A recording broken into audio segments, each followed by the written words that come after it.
Labrīt! Prieks jūs redzēt mūsu Sorainen webinārā par publiskajiem iepirkumiem.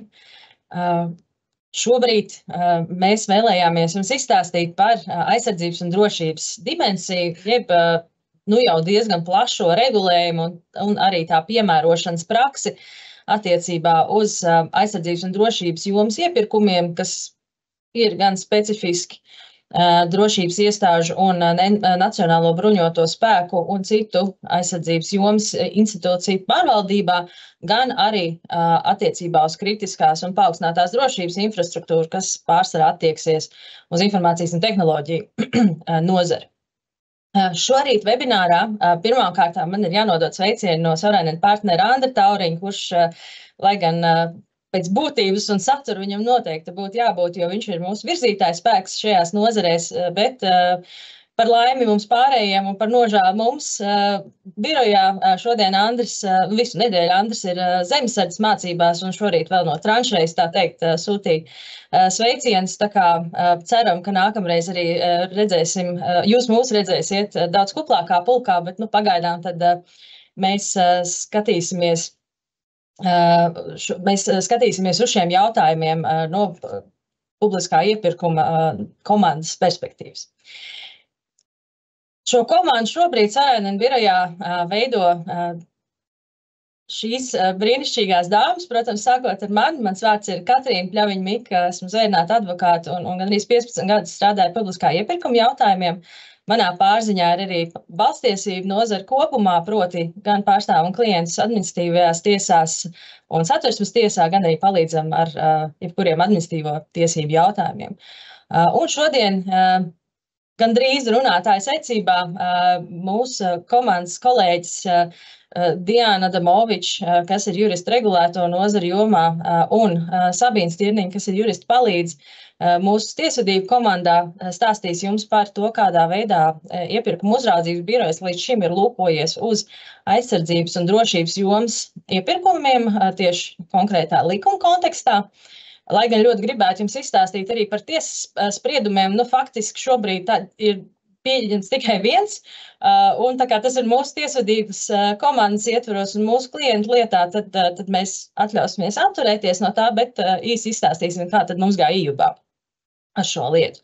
Bet tātad tiesu praksa, godīgi sakot, vienkārši attiecībā uz Latvijas iepirkumiem nav. Un pēc tam jurista Katrīna Bičevska, kas ir tiešām mūsu vadošais spēks IT iepirkumos birojā, stāstīs par Ministru kabineta 442 un 508 noteikumu piemērošanas praksi, kas īstenībā izrādījās plašāk nekā pat es biju domājis, tā kā tā arī ir diezgan interesanti.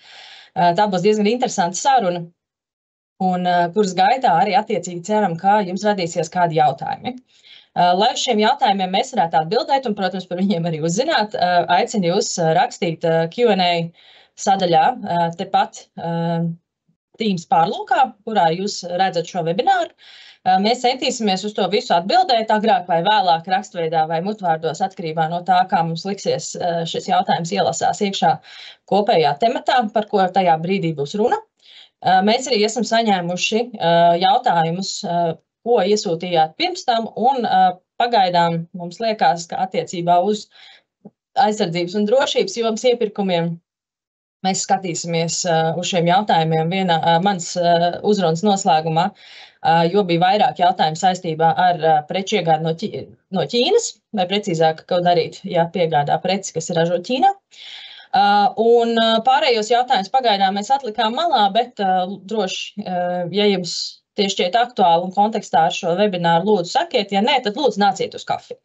Mēs labprāt jūs satiksim arī dzīvē un pastāstīsim, ko mēs daram un uzzinātu, ko darat jūs. Lūk, līdz ar to šodien mums ir paredzēta pusotru stundas programma, kurā ceram arī iekļauties, un ja nu kas, noteikti pēc tam, kā arī visos Sorainen webināros, redzēsiet šo ierakstu mūsu YouTube kanālā un arī būs pieejama informācija mājaslapā. Savukārt tos materiālus, ko šodien rādīsim, visiem reģistrētajiem webināru klausītājiem mēs arī nosūtīsim, protams, e-pastā, lai jūs varat paši pēc tam paskatīties, ko tad tas ījubs ir izlēms vai kas notiek Eiropas Savienības tiesību dimensijā. Lūk, Tādēļ tad vērsim pie ragiem un sākumā parunāsim par to, kas ir jauns. Un tādēļ mums likās, ka labākā prizma, kā skatīties uz aizsardzības un drošības jomas iepirkumiem, būtu uzvilkt jaunās brilles aizsardzības industrijas likuma kontekstā un ar jums kopā padomāt, ko tas maina vai nemaina vai uzlabo un kāda ietekme tam, protams, varētu būt uz visu mūsu darbu. Līdz ar to tad mēs šo segmentu esam sadalījuši trijās daļās. Tātad sākumā kārtības labad vēlos jums kopā iziet cauri aizsardzības un drošības jomas iepirkumu juridiskajam ietveram, pēc tam pievērsties aizsardzības industrijas likuma jauninājumiem, kas attiecās tieši uz iepirkumu jomu, atgādināt par to, kas ir pagaidām vismaz palicis ārpus šī regulējuma, faktiski jebkura regulējuma, kas būtu, teiksim, Latvijā normatīvi pieņemts. Un beigās arī, protams, pie šiem jautājumiem pieskaitām arī Ķīnas aspektus. Lūk. Jā, tāpēc Ines, lūdzu, nākamo slaidu. Paldies. Jā, tad aizsardzības un drošības jomā, protams, ka mums ir pirmām kārtām jāraugās uz juridisko ietvaru arī Eiropas Savienības līmenī. Un līgums par Eiropas Savienības darbību skaidri nosaka,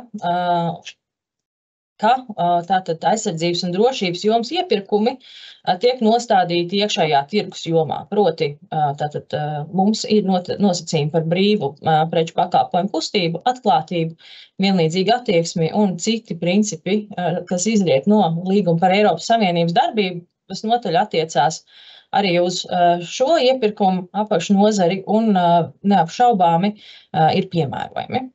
Vienlaikus līgumā par Eiropas Savienības darbību ir 346. pants, kurš regulē izņēmumus no šiem principiem un jau konkrētāk pievēršās tieši aizsardzības un drošības iepirkumu jomai.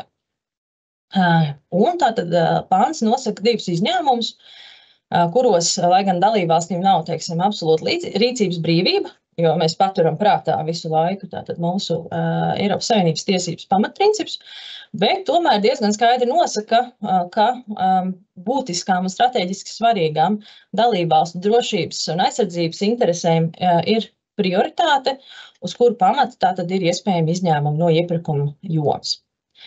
Tādēļ līguma par Eiropas Savienības darbību 346. pants paredz divus izņēmumus. Pirmā kategorija, par kuru šodien mēs sīkāk nerunāsim, ir vērsta uz tiem iepirkumiem, kuri ļoti cieši savijās ar valsts noslēpumu un tam līdzīgas informācijas aizsardzību. Proti, tātad šiem iepirkumiem ir iespējams nepiemērot publisko iepirkuma nosacījums, un tie attiecās arī uz strateģiskas nozīmes precēm, kas ir būtiski atšķirība no citiem izņēmumiem. Un vēl jau vairāk aizskrienot varbūt man stāstījumam pa priekšu, mūsuprāt, arī šis izņēmums ir ļoti skaidri noregulēts aizsardzības un drošības jomas iepirkuma likuma 4. panta 3. daļā. 6. punktā ir izņēmums, kas attiecās uz izlūkošanas un pretizlūkošanas darbību nodrošināšanu, kur praksē esam novērojuši, ka attiecīgi pietiekami plaši tiek interpretēts attiecībā arī uz informācijas aizsardzības jautājumiem. Nu, lūk. Tas, kas mūs vairāk šodien interesē, ir otrās kategorijas iepirkumi, kas attiecās uz dalībvalstu strateģiski nozīmīgām drošības interesēm un faktiski tām nepieciešamajiem ieročiem, munīciju un dažādu citu veidu bruņoto spēku nodrošinājumu. Līguma par Eiropas Savienības darbību līmenī ir skaidrs, ka ir runa faktiski par militārā saraksta precēm, uz to arī ļoti skaidri norāda. Un līdz ar to tātad šo izņēmumu mēs neatiecinām uz strateģiskas nozīmes precēm, pretēji iepriekš minētai kategorijai.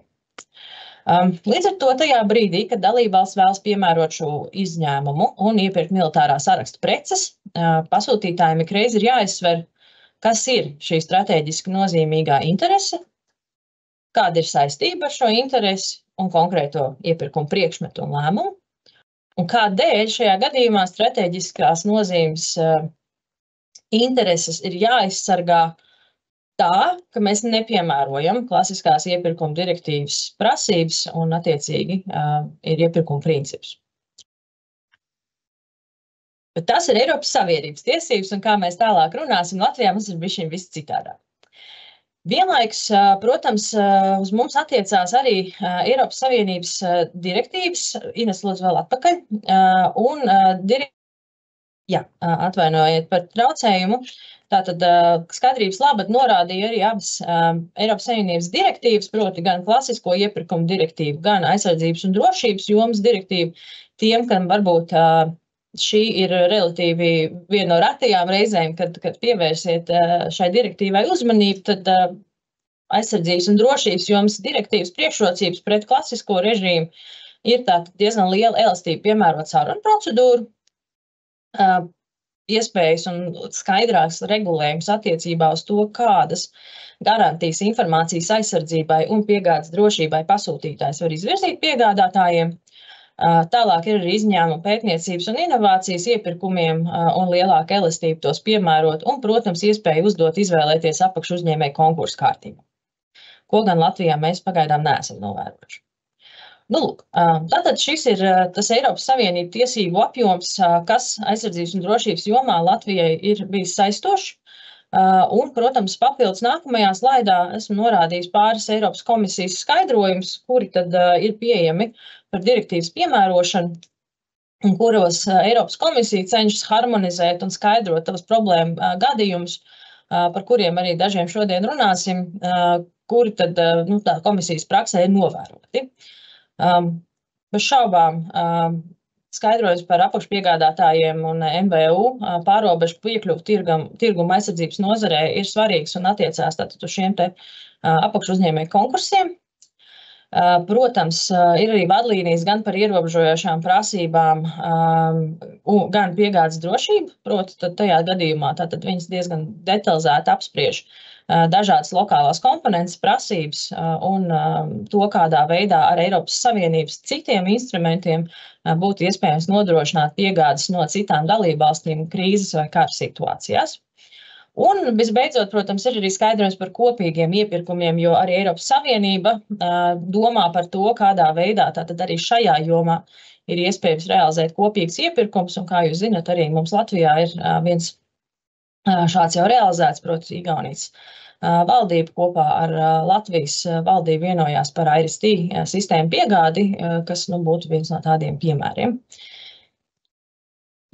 Līdz ar to šis ir tas, ko mēs varam pasmelties no Eiropas Savienības ietvera un kas, protams, Latvijai bija saistoši. Ko tad mēs ar to esam izdarījuši Latvijā? Pirmkārtām, protams, kārtības labad mēs vienmēr domājam, un arī praksē jūs varat redzēt, ka gan Nacionālajie bruņotie spēki, gan arī Valsts aizsardzības loģistikas un iepirkuma centrs regulāri piemēro publisko iepirkumu likumu.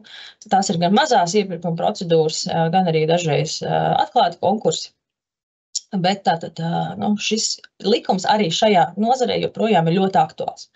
Otrkārt, mums ir jāatcerās, ka, protams, mums arī ir speciālais likums, proti aizsardzības un drošības jomas iepirkuma likums, kas ievieš direktīvu, bet faktiski tātad tajos brīžos, kad likums kaut ko neregulē, mēs tātad pakāpjamies atpakaļ uz publiskā iepirkuma likuma regulējumu.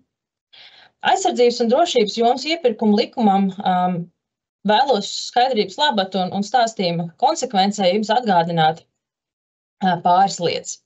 Pirmā lieta, jūs atceraties, ka mēs runājām, ka līgumā par Eiropas Savienības darbību ir skaidrs izņēmums visu iepirkumu nosacījumu piemērošanai attiecībā uz militārā sāraksta precēm. Savukārt, aizsardzības un drošības jomas iepirkuma likuma 3. panta 1. daļas 1. punktā varam lasīt, ka šis likums ir piemērojams militārā sāraksta precēm. Līdz ar to, manuprāt, mēs esam paredzējuši stingrākas prasības attiecībā uz militārā saraksta preces iepirkumiem, un tā ir ļoti interesanta detaļa, kas ir īpaši tiem pretendentiem, kas piedalās, ir vienmēr jāpatur prātā.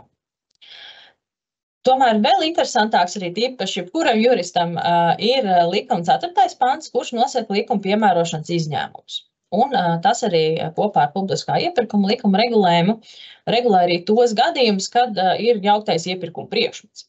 proti, kuros brīžos tad pie jaukta iepirkuma priekšmetu mēs piemērojam aizsardzības un drošības jomas iepirkuma likumu, un kuros gadījumos mums tomēr ir atbrīvojums no tā. Un tas, ko jūs varat redzēt, tātad ir diezgan skaidrs, ka noteiktos gadījumos aizsardzības drošības jomas iepirkuma likumu nepiemēro. Proti, nepiemēro neko. Un tātad šis iepirkums notiek ārpus jebkāda stingra normatīva regulējuma.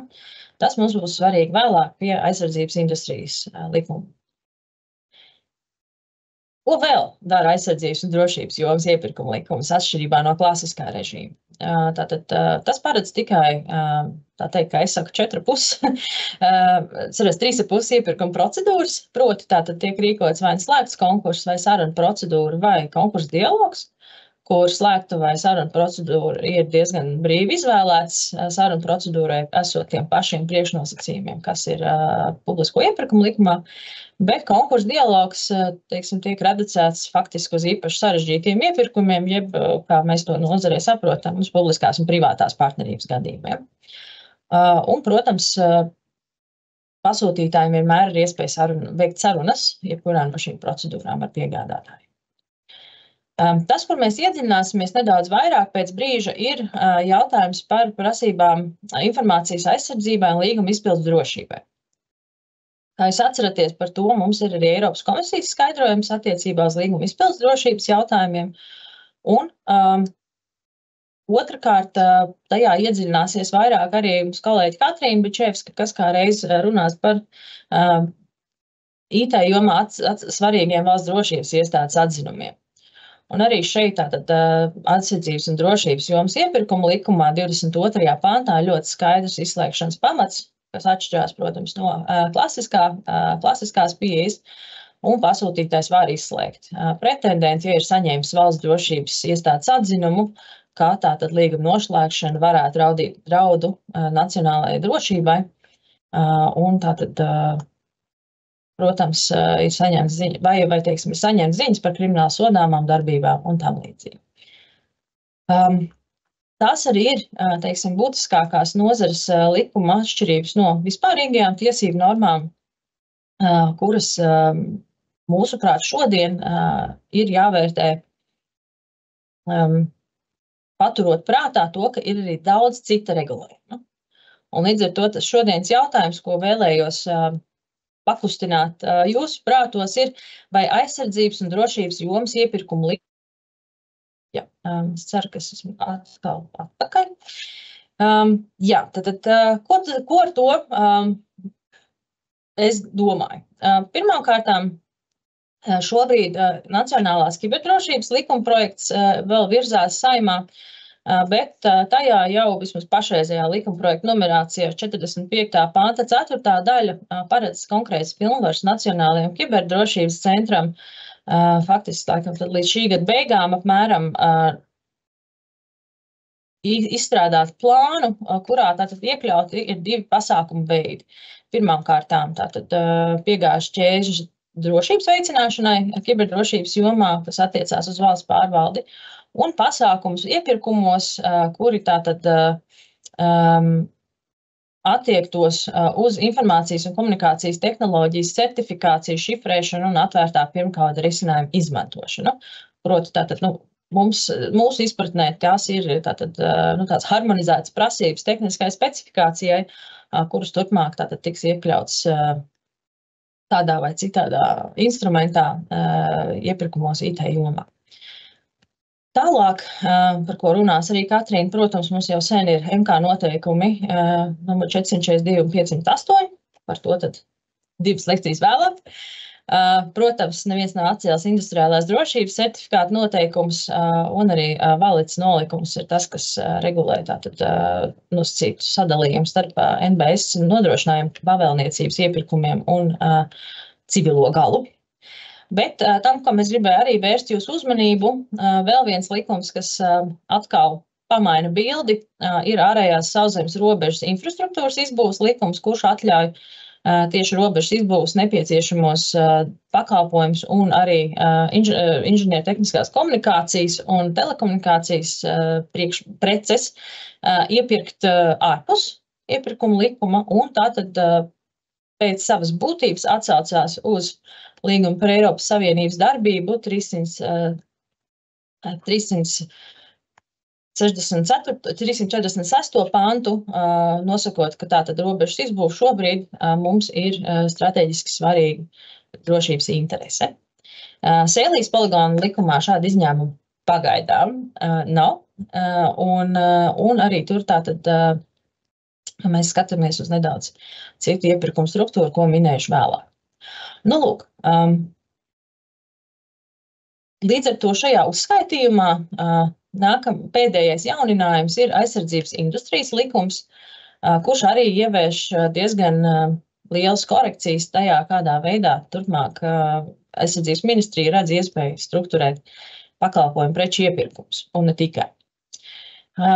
Likums stājās spēkā tikai 24. aprīlī šogad pēc nepārāk garām, tomēr pietiekamām debatēm Saeimas komisijās un pašā Saeimā, un, protams, arī ļoti aktīvi drošības un aizsardzības industrijas federācijas iesaisti, kur arī tātad bija savs redzējums par to, kas likumā ir jānoregulē. Un, ja jums būtu iespēja iedziļināties likumprojektu pieņemšanas gaitā, jūs redzēsiet, ka dienas beigās tas tiešām ir tāds kompromisa rezultāts. Un vienlaikus attiecībā uz dažādiem jautājumiem, likumprojekts ir īstenībā saglabājis savu sākotnējo tēlu, un faktiski šie jauninājumi ir piegādes drošības prasības, strateģiskā partnerība un valsts aizsardzības korporācija. Ines? Paldies. Atvainojos, jā, tad iesim atpakaļ. Tas, ko tātad mēs varam lasīt aizsardzības industrijas likumā, ir pirmkārtām jautājums par strateģisko partnerību. Vienkāršot skatoties uz šo jautājumu, manuprāt, strateģiskā partnerība ir tāda kā aizsardzības jomas publiskā un privātā partnerība savā būtībā. Vienlaikus, protams, viņiem nav šo te aktīvu nodošanas elementu vai koncesijas elementu, kur būtu iespējams iekasēt kādu summu no pakalpojumu saņēmējiem. Bet vienlaikus jūs ceru, ka man piekritīsiet pēc brīža, ka daudz elementi mums ir diezgan pazīstami no PPP projektiem un izklausās līdzīgi. Proti, tātad aizsardzības ministrijas un strateģiskā partnera sadarbības veids ir tātad šī strateģiskā partnerība, kas paredz aizsardzības industrijas pārstāvju integrāciju valsts aizsardzības sistēmā. Un vienlaikus tātad paralēli integrācijai viņi arī tiek sagatavoti darbam valsts apdraudējuma gadījumā, un faktiski viņiem tiek piemērot mobilizācijas pienākumi.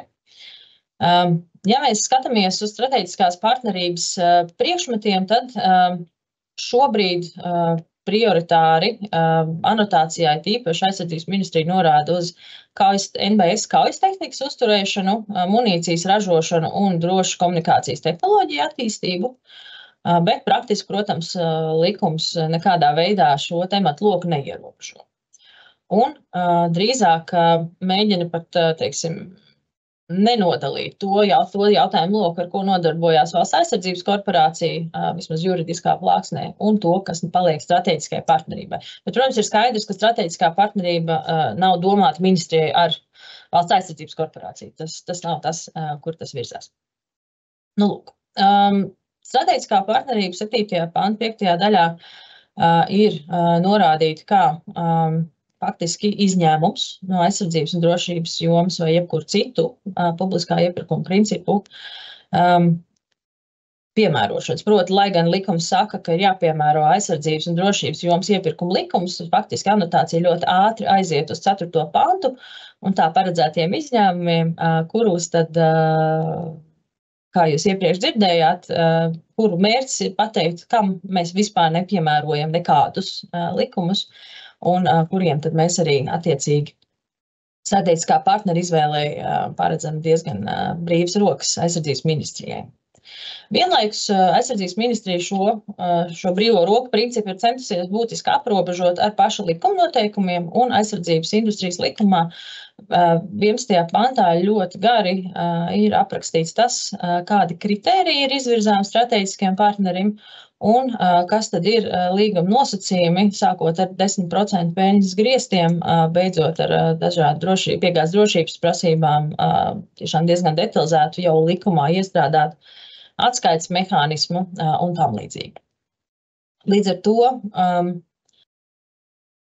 strateģiskās partnerības fokus tiešām ir militārā saraksta preces un to tehnoloģiju pārnese uz Latvijas lokāliem piegādātājiem, bet, protams, saprotot, ka dzīves realitāte ir tāda, ka šajā līgumā arī ir jāparedz diezgan detalizēta intelektuālā īpašuma nosacījuma.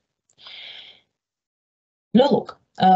Un tas, kas, protams, paliek aizkadrā, ir tas, kādā veidā tad situācijā, kurā mēs slēdzam, aizsardzības ministrija slēdz līgumu par strateģisko partnerību, izvēlās savu partneri, piemēro likumā noteiktos nosacījumus, vienlaikus aizkadrā paliek tas, kādā veidā tad šis viss sakrīt ar līgumā par Eiropas Savienības darbību noteiktajiem principiem, kurus mēs izmantojam 346. panta interpretācijā, un kur Eiropas Savienības tiesa ir pateikusi, ka tomēr ir diezgan ierobežojoši. Tā kā ceram, ka ministrija pie konkrētiem lēmumiem, kas ir jāapstiprina ministra kabinetā, arī to skaidros un arī, neradīsies kādas neskaidrības attiecībā uz mūsu saistībām Eiropas Savienībā. Otra lieta, kas ir daudz interesantāka tādā tehniskā iepirkuma līmenī, protams, ir piegādes drošības prasības. Piegādes drošības prasības aizsardzības industrijas likums regulē 9. pantā, un tātad tur ir divu ātrumu sistēmu, ja tā var viņu nosaukt. Proti, tātad pirmajā daļā likums apraksta faktorus, kas var ietekmēt NBS nepieciešamo preču piegādes vai pakalpojumu sniegšanas drošību, un tātad, kas ir vērtējami. Un savukārt 10. pantā tā runā par piegādes drošības veicinošajām prasībām, kuras tad ir jāizvirza aizsardzības ministrijas nodrošinājuma projekta ietveros. Nemocīšu jūs ar garām tabulām un salīdzinājumiem ar aizsardzības un drošības jomas iepirkumu likumu 22. pantu, bet, ja kādam ir interese, rakstiet, es labprāt padalīšos un varbūt pat varam apspriest. Bet, ja mēs tātad salīdzinām un mēģinām atbildēt uz to jautājumu, vai aizsardzības un drošības jomas iepirkumu likums ir vēl aktuāls, un paskatāmies, kas tad ir tie faktori un vērtējumās komponentes, kuras aizsardzības industrijas likums norāda, tad manā vērtējumā faktiski puse no šiem faktoriem, no šiem elementiem sakrīt. Vienlaikus, protams, aizsardzības industrijas likums ir daudz precīzāks un daudz konkrētāk tātad norāda, piemēram, uz komersantu īpašnieku, patieso labumu guvēju un darbinieku pārbaužu un prasību izvērtēšanu. Protams, daudz runā arī par dažādām prasībām zināšanu pārnesēji un tā tālāk. Bet tas, kas šeit skaidri neparādās, bet kas ir, ko mēs esam novērojuši praksē, protams, ka prioritāte un uzstādījums no nacionālajiem bruņotajiem spēkiem ir tāds, ka piegādes drošība nozīmē, ka viss tiek darīts Latvijā. Tas arī ir skaidri norādīts anotācijas tekstā, un mēs to redzam arī iepirkumos, par kuriem tālāk kolēģis stāstīs. Tas ir tas strīds ābols.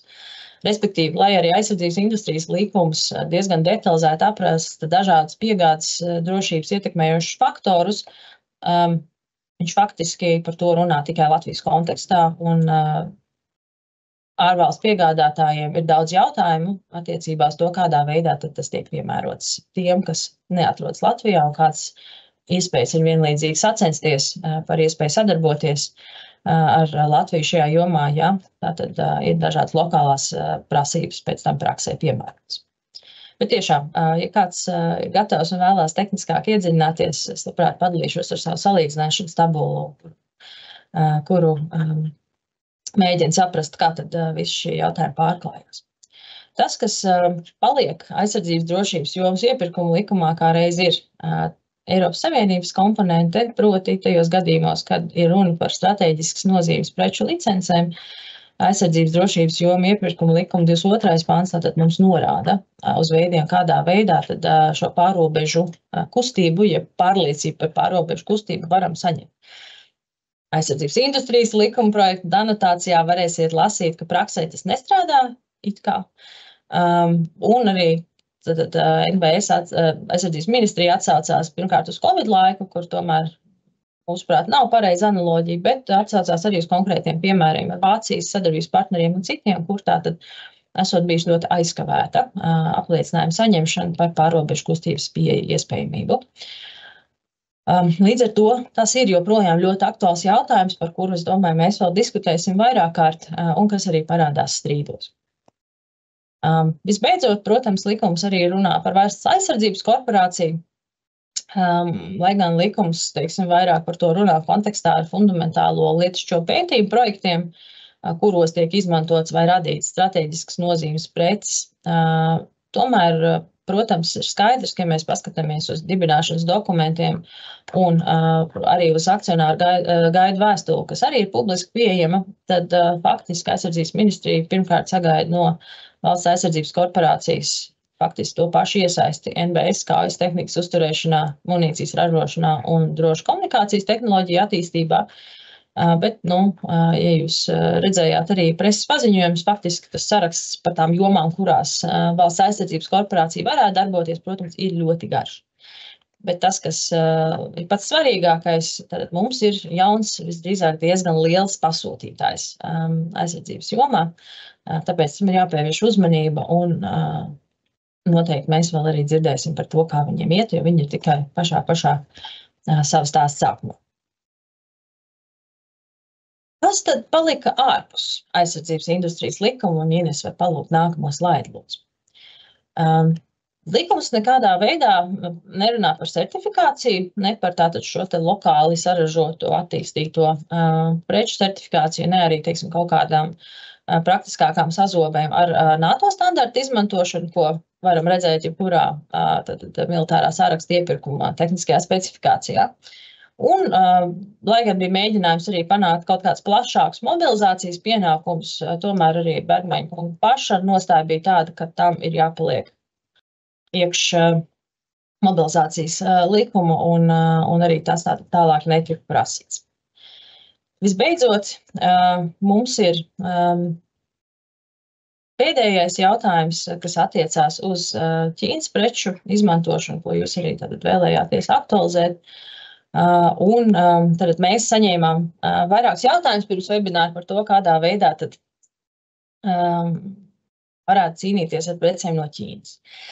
Šeit pirmām kārtām, protams, ir normatīvais regulējums, par ko tālāk Katrīna Bičevska stāstīs savā sadaļā, bet vēlējos vērst jūs uzmanību uz varbūt 3 būtiskiem punktiem, par kuriem arī mēs esam diskutējuši gan ar klientiem, gan ar pasūtītājiem, gan ar kolēģiem publisko iepirkumu likuma komitejā LTRK. Un proti, pirmām kārtām, protams, mums ir starptautiskais iepirkuma akts, kura mērķis kā reiz ir vairāk vērsts uz privāto sektoru un tātad, kas paredz iespēju vērsties starptautiskās tirdzniecības instrumentu ietvaros pret tām valstīm, kuras nenodrošina Eiropas Savienības tirgotāju piekļuvu saviem tirgiem, bet tātad, kuru preces tiek ievestas un tiek piedāvātas publiskos iepirkumos Eiropas Savienībā. Šeit tātad ir tikko sākusies Eiropas komisijas izmeklēšana attiecībā uz augsto tehnoloģiju produktu piekļuvu Ķīnas tirgumu. Šķiet, ka mājaslapā katru nedēļu ir jauns lēmums par to, kādēļ un vai ir iespējams slimnīcā piegādāt magnētiskās rezonanses vai kādu citu aparātu, kas ir ražots Ķīnā. Šis ir tas strīds pa lielam, un tātad arī šajā gadījumā Eiropas komisija izmeklēs tieši tirgus piekļuves nosacījumus. Bet, kas attiecās uz strīdiem IUBA, kas nav aizsardzības un drošības jomas iepirkuma likuma kontekstā, tad tur savukārt, protams, pasūtītāji vērtē, vai tātad konkrētās iekārtas ir saistītas ar paaugstinātas drošības vai kritisko infrastruktūru, un viņu drošības personāls lemj, vai šāds preci ir pieļaujams. Līdz ar to mums šķiet, ka tas pirmais jautājums, kas ir vienmēr jāuzdod jebkurā nozarē, vai tā būtu prece no Ķīnas, no Venezuelas vai jebkuras citas vietas ārpus Eiropas Savienības, ir tas, vai tad šī prece rada konkrētu risku tām drošības prasībām, kas konkrētam pasūtītājiem ir jāievēro.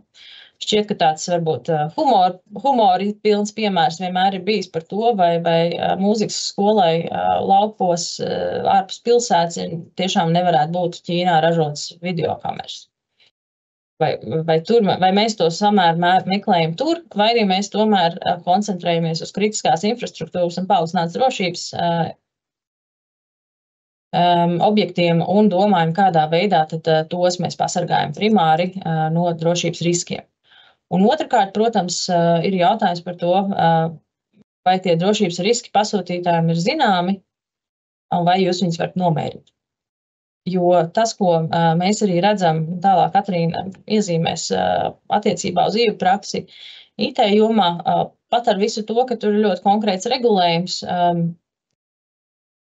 visos pārējos jautājumos tas neatņem pienākumu pasūtītājiem vērtēt drošības riskus un saprast, kādā veidā konkrēti preci vai pakalpojums tad šo drošību var apdraudēt. Jo, protams, ir ļoti viegli, mēs ļoti varbūt visi gribētu, lai mums ir tāds regulējums kā Lietuvā, kurā neko, kas ir saistīts kaut kādā veidā ar Ķīnas, Baltkrievijas un Krievijas precēm un ražotājiem personām. Mēs vienkārši neko no tā neļaujam un izslēdzam ārā no dalības iepirkumā. Bet jautājums ir, vai tas ir samērīgi un vai tiešām visās situācijās mēs varam attiecībā uz Ķīnas ražojumiem šādā veidā pieeja. Līdz ar to tā diskusija arī LTRK ietveros ir aktuāla, bet vēl šādā rakursā par to nav lēms un runā tikai par MK noteikumu prasībām, ko arī dzirdēsiet tālāk. Līdz ar to tāds izvērstāks ievads no manas puses ir noslēdzies, un tālāk ar prieku došu vārdu kolēģei Dianai Adamovičai un arī kolēģei Sabīnai Stirniņai, kuras mēģinās jūs vest vēl dziļumā tālāk un pastāstīt par to, kā tad ir EU prakse, piemērojot visu šīs brīnišķīgās lietas, par kurām es jums stāstīju. Vienīgi, jā, aizsardzības industrijas likums vēl nav nonācis EU redzeslokā, bet gan jau, ka par to mēs runāsim nākamreiz. Lūdzu, kolēģis. Paldies. Jā, tagad mēs varētu iet tālāk, paskatīties par to, cik mums ir daudz pieņemtu lēmumu vispār saistībā ar aizsardzības un drošības jomas iepirkuma likuma piemērošanu. Ņemot vērā, ka likums ir stājies spēkā 2011. gada 16. novembrī, pirmais lēmums ir 2012. gadā pieņemts. Un kopā iepirkuma uzraudzības birojas ir pieņēmis 35 lēmumus. Publiski pieejami ir 17 lēmumi, tāpēc mēģināsim koncentrēt un īsi. Esam izvēlējušies gan selektīvā kārtībā, visus 17 lēmumus mēs neatreferēsim, bet mēs esam izvēlējušies tagad mūsuprāt būtiskākos, un tad turpmāk iesim pēc kārtas, mēģināsim izstāstīt jums tās galvenās iepirkuma uzraudzības birojas sniegtās atziņas. Tad sāksim ar pirmo lietu. Tātad šis ir īstenībā viens no pirmajiem publiski pieejamajiem iepirkuma uzraudzības biroja lēmumiem. Tātad tas ir 2021. gada 23. augustā pieņemts lēmums. Šajā lietā tātad pasūtītājs bija Valsts aizsardzības militāro objektu un iepirkumu centrs, kas vēlējās iepirkt M109 platformu, ugunsdzēsības sistēmu un arī iegādāties uzstādīšanu, uzturēšanu un tad personāla apmācību. Iesniedza sūdzību par šo sarunu procedūru, jā. Un principā tā strīdus prasība bija saistībā ar to, ka pasūtītājs nevēlās iegādāties sistēmas prototipu. Un iesniedzējs arī, cik, protams, mēs varam no aprakstošās daļas secināt, ja, bija uzsvēris, ka ir jāņem vērā tātad šis te apstāklis, ka noteiktās haubicas vairs netiek ražotas. Respektīvi, tātad bija sniegti dažādi tehniski argumenti, kas iesniedzēja ieskatā pamato to, ka ir ierobežota konkurence. Un teiksim tā, to iemeslu dēļ liedz pasūtītājiem iegādāties izdevīgāko un efektīvāko risinājumu.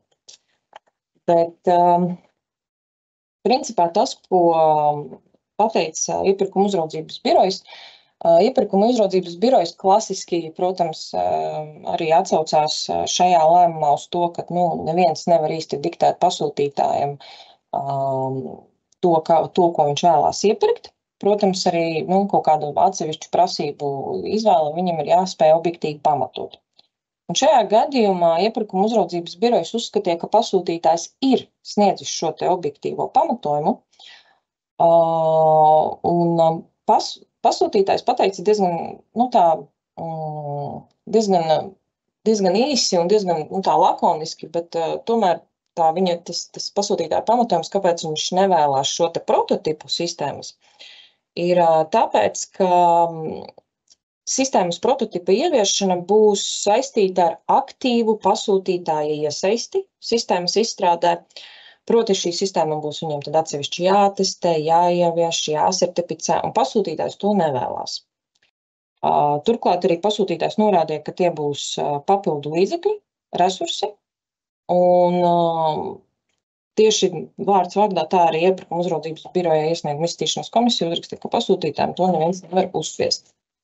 Lūk, un pasūtītājs arī norādīja, ka, protams, šo iemeslu dēļ tas arī prasīs papildu laiku, kas ir nepieciešams visām šīm te darbībām.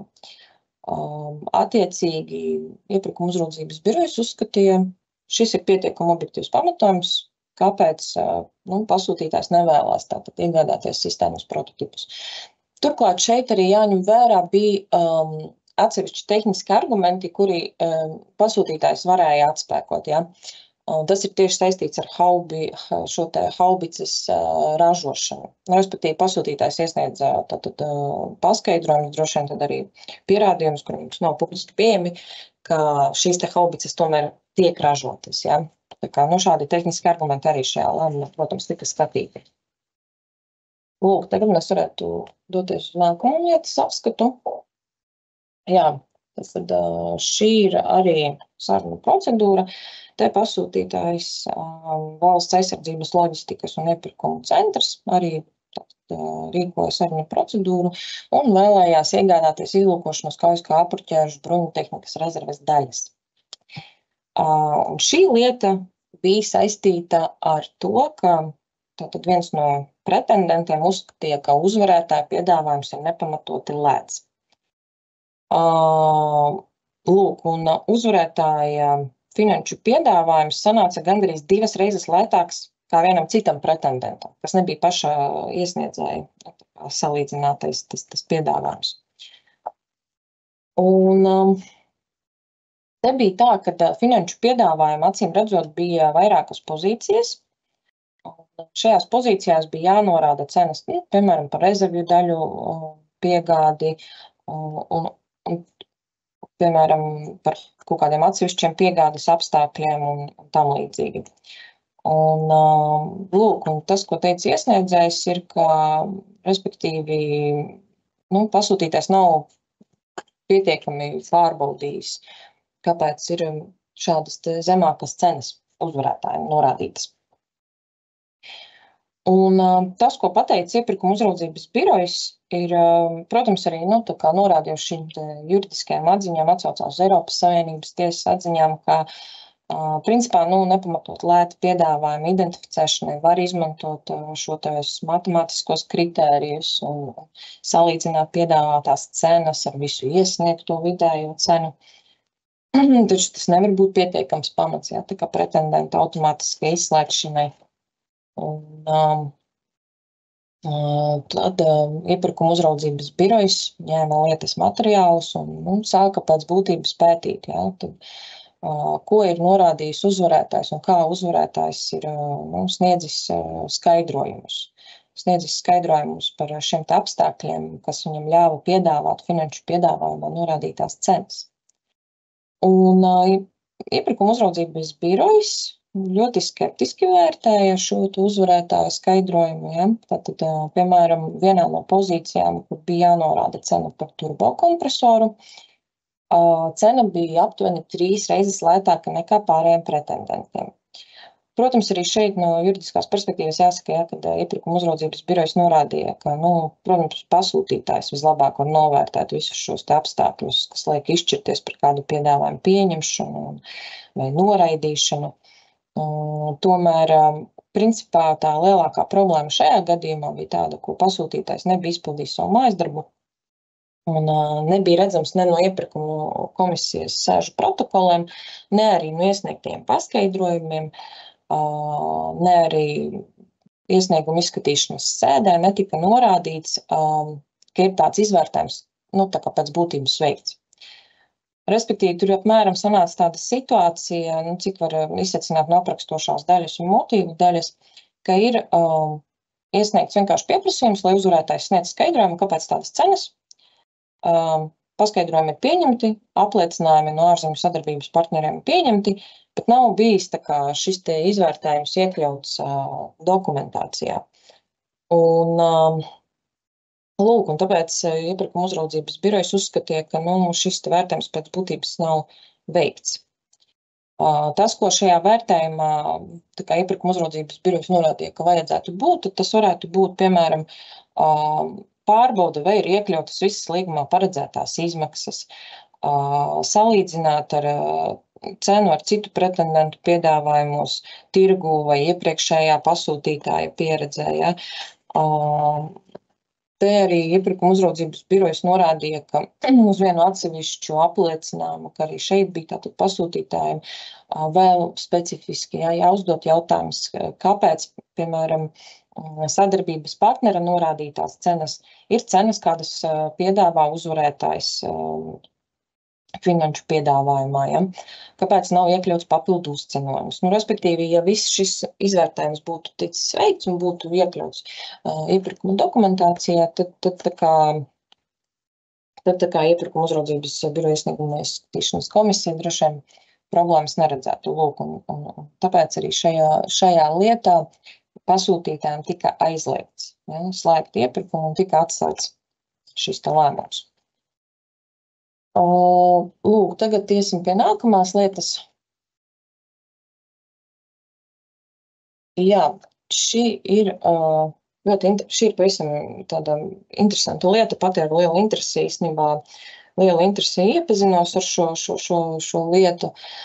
Te pasūtītājs bija Valsts aizsardzības militāru objektu un iepirkuma centrs, arī tātad veica sarunu procedūru. Un te tomēr bija tāda situācija, ka iepirkuma uzraudzības birojas saņēma iesniedzēju iesniegumu, kurā lūdza atcelt pasūtītāja iepirkuma komisijas lēmumu par procedūras pārtraukšanu.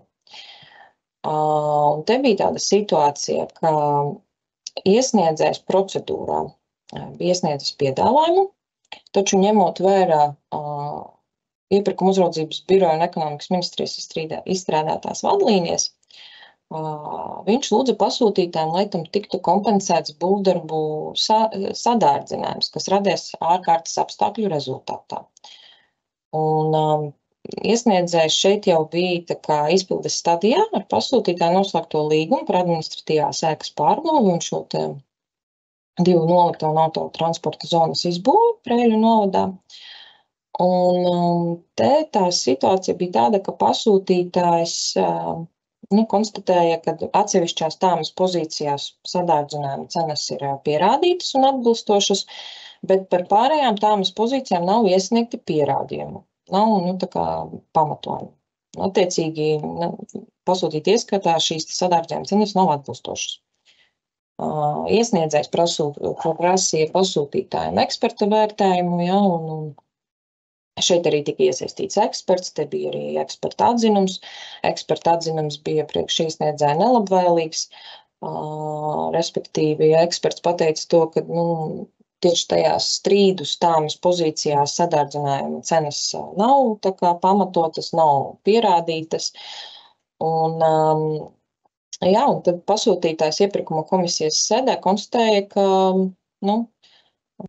nav iesniegti termiņā, pasūtītāja noteiktajā termiņā precizēts piedāvājums, un atbilstoši tātad aizsardzības un drošības joprojām iepirkuma likumam, viņi to uzskatīja kā piedāvājumu atsaukumu. Tad tas pats fakts, ka iesniedzējs neiesniedz iepirkuma komisijai precizētu piedāvājumu par sadārdzinājumu tāmi, atbilstoši pasūtītāju pieprasījumam. Tātad viņi pamatojās uz 51. pantu 2. daļu. Tas ir piedāvājuma atsaukums. Lūk, un uz tā pamata pēc tam tika nosūtīts paziņojums, ka tiek pārtraukta iepirkuma procedūra. Pamats bija aizsardzības un drošības jomas iepirkuma likuma 51. panta 2. daļa. Un šī te norma noteica, kad pasūtītājs tiesīgs jebkurā brīdī pārtraukt iepirkuma procedūru, ja tam ir objektīvs pamatojums. Ko pateica iepirkuma uzraudzības birojs? Iepirkuma uzraudzības birojs pateica, ka viņi šādu objektīvu pamatojumu šajā gadījumā neskata, bet savu to motīvu daļu viņi principā sāka ar pasūtītāja iepirkuma komisijas sēžu protokolu un arī eksperta atzinuma izvērtējumu pēc būtības. Iepirkuma uzraudzības birojs norādīja, ka ne no pasūtītāja iepirkuma komisijas, ne no eksperta atzinuma nav saprotams, kādēļ pasūtītājs uzskata, ka sadārdzinājuma tāmas pozīcijas nav pamatotas. Un iepirkuma uzraudzības birojs arī kritizēja eksperta atzinumu un norādīja, ka nav saprotams, vai eksperts ir vispār vērtējis atsevišķas pozīcijas pēc būtības, jo, piemēram, kaut kādās atsevišķās lokālās tāmas pozīcijās eksperts aprobežojies ar norādi, ka nav iesniegti konkrēti apliecinājumi, lai gan arī pēc būtības iesniedzējs bija šos te dokumentus iesniedzis uz piedāvājumā. Un arī, tur, piemēram, bija arī diskusija par degvielas cenu kāpumu, un arī iepirkuma uzraudzības birojs šeit norādīja, ka nav saprotams īsti tas pamatojums. Un tas, kas man likās sevišķi interesanti un ko norādīja par iepirkuma uzraudzības birojs, ka pasūtītājs kā iepirkuma procedūru bija izvēlējies sarunu procedūru. Līdz ar to pasūtītājiem bija jāvadās un jāņem vērā aizsardzības un drošības jomas iepirkuma likumā minētais un vispār jādod pretendentam iespēja, kurš iesniedzis šo te atbilstošo sākotnējo piedāvājumu, sarunu laikā vienoties ar pasūtītāju par iepirkuma līguma noteikumiem. Šajā gadījumā tātad par pamatotām līguma sadārdzinājumu izmaksām. Lai arī pasūtītājs, tad, kad viņiem notika šis vienošanās process, viņiem visa savstarpējā informācija notika rakstveidā, un arī pasūtītājs atsaucās uz atsevišķām normām un noteikumiem, ka šai saziņai ir jābūt rakstveidā.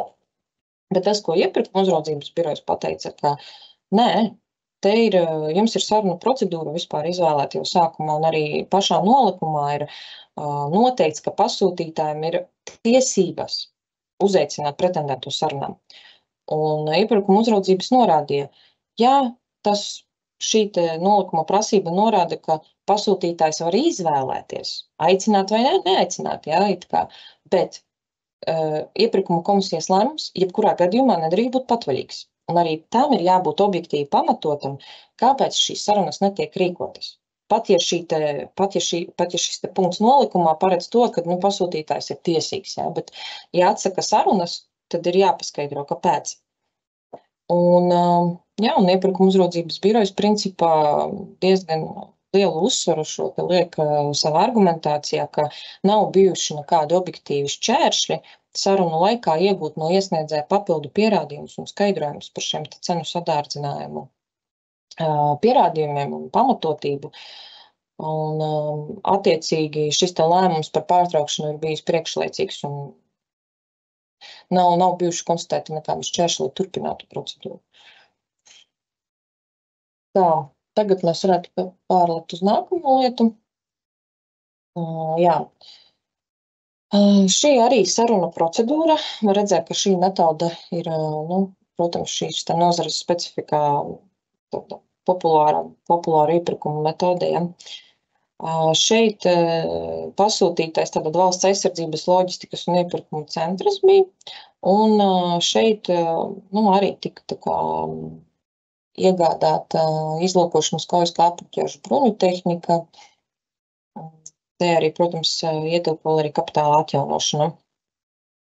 Lūk, šeit bija īstenībā procesuāls tāds jautājums, pārmaiņas pēc mēs visu laiku runājam par tādiem pēc būtības jautājumiem. Šeit bija tāda situācija, ka, kā mēs visi labi zinām, sarunu procedūra ir organizēta 2 posmos, kur pirmajā posmā tiek atlasīti kandidāti, savukārt otrajā posmā tiek visi aicināti iesniegt tos tehniskos un finanšu piedāvājumus, tie, kas ir izturējuši šo te atlases posmu. Un te bija tāda situācija, ka tajā brīdī notika pirmā posma, jeb kandidātu atlases posms. Un, principā, iesniedzējs bija pasteidzies un iesniedzis šo te sūdzību, tā kā ātrāk. Un, tas, kas man likās interesanti, te arī pasūtītājs, principā, bija jau savos paskaidrojumos pēc būtības devis savus argumentus un tam līdzīgi, jo te, principā, iesniedzējiem bija ļoti daudz iebildumu par prasībām. Bet tas, ko iepirkuma uzraudzības birojas norādīja un atsaucās uz aizsardzības un drošības jomas iepirkuma likuma 63. pantu 2. daļu, necitējot tagad visu normu, bet īsumā tātad par sarunu vai kandidātu atlases rezultātiem vai sarunu procedūras rezultātiem iesniedzama sūdzība 10 vai 15 dienu laikā, kā tiek paziņota. Šajā gadījumā tas netika darīts, attiecīgi lietvedība šajā lietā tika izbeigta. Tā, tagad mēs varētu iet uz nākamo lietu. Tā, jā, šeit ir arī tāds interesanta lieta savā ziņā, bet ļoti īsa. Arī, te nav ļoti daudz tādu argumentu pēc būtības un tam līdzīgi, bet tas, ko var paturēt prātā, tātad šajā gadījumā bija tā, ka iesniedzējs iesniedza sūdzību iepirkuma uzraudzības birojā par to, ka viņš tika izslēgts no dalības procedūrā. Pasūtītājs bija norādījis, ka iemesls tam ir negatīvs satversmes aizsardzības biroja atzinums. Un tas, ko pateica, tad iesniedzējs vispār sākumā saka, nav tāda. Nav nekādu risku, nav nekāda tur atzinuma. Un pasūtītājs norāda, nē, tāds atzinums ir, tāda vēstule ir. Droši vien, te, protams, ir mazliet grūti saprast, bet te ir vienā teikumā uzrakstīts pašās lēmuma beigās, ka tas ir ierobežotas pieejamības informācija. Droši vien, ka tā ir. Tātad, te bija noteikti te arī tas komunikācijas trūkums un vienkārši iesniedzējs, iespējams, kaut kas netika noziņots, varbūt vienā teikumā kaut kā bija uzrakstīts, grūti saprast īstenībā pēc lietas apstākļiem, bet, te iepirkuma uzraudzības birojas diezgan īsi vienkārši norādīja, kad ir iepazinušies ar saņemto satversmes aizsardzības biroja vēstuli, secina, ka ir pamats, tātad iesniedzēja izslēgšanai no turpmākās dalības un norāda, ka tas ir negatīvs un viens no iesniedzēja dalībniekiem var radīt draudus nacionālajai drošībai. Un tas, ko iepirkuma uzraudzības birojas norādīja, nav nekāda objektīva pamata apšaubīt sniegto informāciju, un attiecīgi pasūtītāja lēmums par izslēgšanu bija pareizs. Tā, tagad arī varētu mēs jau doties uz nākamo lietu. Šeit pasūtītājs bija Latvijas Valsts radio un televīzijas centrs. Arī tika veikta saruna procedūra, tika iepirkta programmatūras izstrāde un atbalsts. Un šajā lietā strīds arī bija par to, vai piedāvājums, uzvarētāja piedāvājums ir nepamatoti lēts. Un iesniedzējs norādīja to, ka pasūtītājam vajadzēja rasties šaubām par to, ka sarunu procedūras uzvarētāja piedāvājums tomēr ir nepamatoti lēts. Te bija īstenībā ļoti gara diskusija, bet īsumā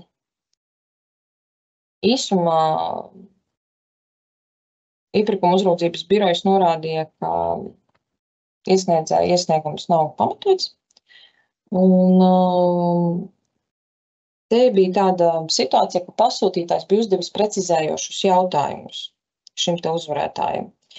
Un šo te precizējošo jautājumu ietvaros uzvarētājs bija iesniedzis dažādas izziņas saistībā ar uzvarētāju un apakšuzņēmēju darbinieku vidējām stundas tarifa likmēm. Un tika iesniegti tā kā atsevišķi dokumenti, pierādījumi, arī skaidrojumi, un vēl tika iesniegts apliecinājums, ka uzvarētājs tātad visā vispārīgās vienošanās darbības laikā nodrošinās izpildi atbilstoši finanšu piedāvājumu norādītājiem, tie skaitā arī tāda stundu likmes izmaksām, ka arī neapaugstinās viņus un neprasīs pasūtītāji pārskatīt vienas cilvēku stundas likmi par izmaiņu pieprasījumiem.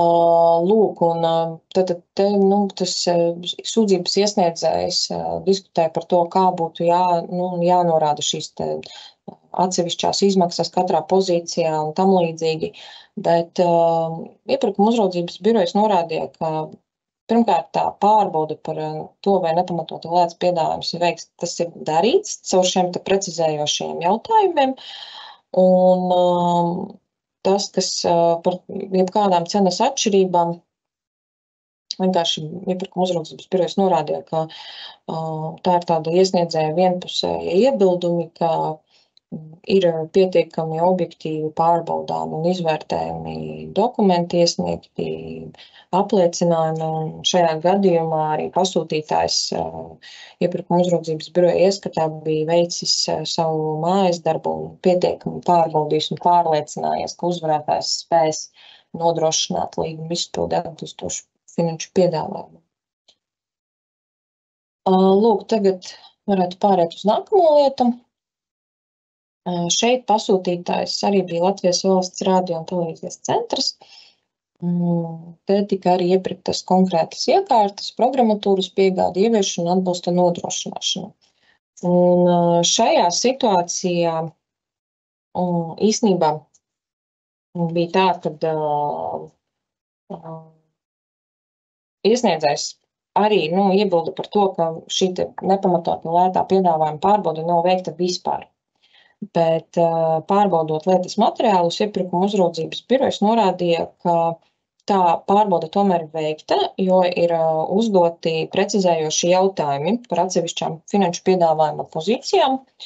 Un tad, kad iepirkuma uzraudzības birojas pievēršas daļā par šī te uzvarētāja sniegtiem skaidrojumiem un apliecinājumiem pēc būtības, diezgan īsi, varbūt netik ļoti izvērsti kā citos lēmumus, bet tomēr šeit arī iepirkuma uzraudzības birojas norādīja, ka tie ir ticami, objektīvi pamatoti un ir pilnīgi saprotams, kāpēc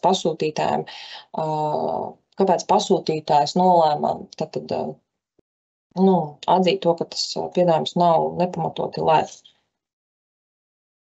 Iesniedzēja, argumenti, varbūt arī bez padziļinātas tādas motivācijas vienkārši tika norādīti kā vienpusēji izteikti pieņēmumi. Tālūk, bet tas, ko var atcerēties šajās lietās, ir, protams, tas, ka iepirkuma uzraudzības birojas, kā arī mēs iepriekš jau apskatījām, ļoti vērš uzmanību uz to, kā pasūtītājs pats ir pieprasījis informāciju un kā viņš ir atspoguļojis to, kā viņš vērtē šo informāciju. Tā, tas ir manis apskatītajām lietām viss. Turpmāk izstāstīs par pāris prakses piemēriem mana kolēģe Sabīne. Jā, labrīt visiem. Turpinot ar iepirkuma uzraudzības biroju praksi, tālāk pastāstīšu par diviem mūsuprāt svarīgiem, bet saistītiem lēmumiem. Tātad šajā lietā iesniedzējs apstrīdēja konkursu uzaicinājumā iekļautās prasības, kuras pirmkārt noteica, ka tehniskajā piedāvājumā pretendentiem ir jānorāda preces ražošanas vietas adresi un attāluma no ražošanas vietas līdz preču piegādes vietai. Tātad mērot to taisnā līnijā pēc Google Maps. Iesniedzēja prāt nebija saprotams, kādam mērķim vispār kalpo šis attālums taisnā līnijā. Un tāpat iesniedzējs uzskatīja, ka šāda prasība diskriminēja citus Eiropas Savienības dalībvalsts pretendentus, jo to ražotnes visticamāk atradīsies tālāk par Latvijā esošajām ražotnēm. Un otrkārt, uzaicinājums noteica prasību iesniegt apliecinājumu, ka pretendenta rīcībā būs ražotne Latvijas teritorijā, kurā tātad tiks ražotas preces šūtās tekstila daļas piegādes drošības nodrošināšanai, krīzes un ārkārtas situācijās. Un, attiecīgi, iesniedzējiem radās iespējas, ka pasūtītājs uzskata, ka ražotne Latvijā var darbināt tikai krīzes laikā, bet pārējā laikā turēt dīkstāvē. Un, attiecībā uz šiem argumentiem iepirkuma uzraudzības birojas norādīja sekojošo. Tātad pasūtītājiem iepirkuma dokumentos ir jānosaka tādi kritēriji, kas var nodrošināt reāli pastāvošas priekšrocības, kas attiecīgi mazina pasūtītāju risku. Taču piegādes drošības kontekstā iepirkuma uzraudzības birojam nebija saprotams, kādā veidā īsāks attālums taisnā līnijā starp piegādes adresi Rīgā un tātad preču ražošanas vietu sniedz pārliecību, ka līgums vispār tiks pildīts atbilstoši prasībām, krīzes vai arī kara situācijām. Un iepirkuma uzraudzības birojas šajā lietā pievienojās iesniedzējiem, norādot, ka preču piegāde būtībā netiek veikta taisnā līnijā. Un piegādes attāluma vērtēšana tik vienkāršotā veidā pēc būtības nav saistīta un nevar nodrošināt līguma izpildes drošību. Līdz ar to pasūtītājiem bija nepieciešams rūpīgi izvērtēt šo sasniedzamo mērķi un noteikto prasību nepieciešamību, kā arī to pamatotību. Un šādas prasības nedrīkst būt nec formālas vai arī iluzoras, kas nenodrošina šo mērķu sasniegšanu pēc būtības. Tāpat uzaicinājums paredzēja piedāvājumā iekļaut apliecinājumu, ka Latvijas teritorijā pretendenta rīcībā būs ražotne, kurā tiks ražotas preces šūtās tekstila daļas. Tomēr iepirkuma uzraudzības birojas lietā konstatēja, ka šajos iepirkuma dokumentos nebija noteiktas prasības ražotnes ierīkošanai, ražošanas jaudām, izēvielām vai arī tehniskiem nodrošinājumam kopumā. Un, atbilstoši uzaicinājumam, ražotnei nebija jābūt darboties spējīgai pirms krīzes. Un, izvērtējot šo, iepirkuma uzraudzības birojam nebija saprotams, kādā veidā pasūtītājs vispār pirms krīzes situācijas iestāšanās varēs pārliecināties par ražotnes spēju nodrošināt preču apjomu izgatavošanu krīzes apstākļos. Un tādējādi iepirkuma uzraudzības birojas secināja, ka apstrīdētā prasība nav noderīga un nav arī nepieciešama. Pasūtītāja mērķa sasniegšanai tad šī prasība ir atceļama, jo tā nepamatoti ierobežo brīvu konkurenci piegādātāju starpā. Tāpat šīs prasības nebija vērstas uz arī kāda cita aizsardzības un drošības jomas iepirkuma likuma mērķa sasniegšanu. Attiecīgi, iepirkuma uzraudzības birojas aizliedza pasūtītājiem bez šo grozījumu veikšanas turpināt iepirkuma procedūru un slēgt iepirkuma līgumu. Tātad pāriet uz nākamo slaidu. Varam redzēt, ka ar šo tomēr viss nebeidzās. Vēlāk iesniedzējs iesniedza iesniegumu, kurā norādīja, ka pasūtītājs tomēr nav izpildījis iesniegumu izskatīšanas komisijas lēmumā nolemto atcelt konkursa uzaicinājumu prasības. Tātad pasūtītājs šajos paskaidrojumos norādīja, ka tas tomēr ir izpildījis lēmumu, nosakot jaunu prasību par papildus ražotnes esību Latvijas teritorijā. Tātad šo preču tekstila daļu šūšanai krīzes apstākļos. Un papildus tam pretendentam nācās iesniegt arī aprakstu, kā ir plānots nodrošināt ražotni, kā arī šai ražotnei ir jāspēj nodrošināt vismaz 125 preces komplektu izgatavošanu 2 nedēļu laikā. Tā ir jābūt aprīkotai ar piegriešanas iekārtām, šuvmašīnām, kā arī ir jābūt nodarbinātiem piegriezējiem un kvalificētiem šuvējiem. Attiecīgi, iepirkuma uzraudzības birojas secināja, ka pasūtītājs tomēr ir veicis grozījumus uzaicinājumā, un pēc šo grozījumu veikšanas tika noteiktas prasības šai ražotnes darbībai, aprīkojumam, personālam un izēvielu krājumiem, tad ir pretstatā šai iepriekšējai prasības redakcijai, kas faktiski pieļāva ražošanas procesa organizēšanu tikai krīzes apstākļos. Un iepirkuma uzraudzības birojam nebija pamata apšaubīt pasūtītāju nepieciešamību pēc šādas ražotnes. Un tāpat tika norādīts, ka pats apstākļis, ka piegādātājiem, kuri iepriekš nav veikuši darbību Latvijas Republikā, prasības izpildē varētu rasties lielākas izmaksas, nav gluži pamats secinājumam, ka prasība ir diskriminējoša un tāda pārkāpj vienlīdzīgas un taisnīgas attieksmes pret pretendentiem principu. Un galu galā iepirkuma uzraudzības birojs nolēma atļaut pasūtītājiem turpināt iepirkuma procedūru un slēgt iepirkuma līgumu sarunu procedūrā. Tātad, no mūsu puses par iepirkuma uzraudzības biroja praksi tas būs viss. Paldies jums!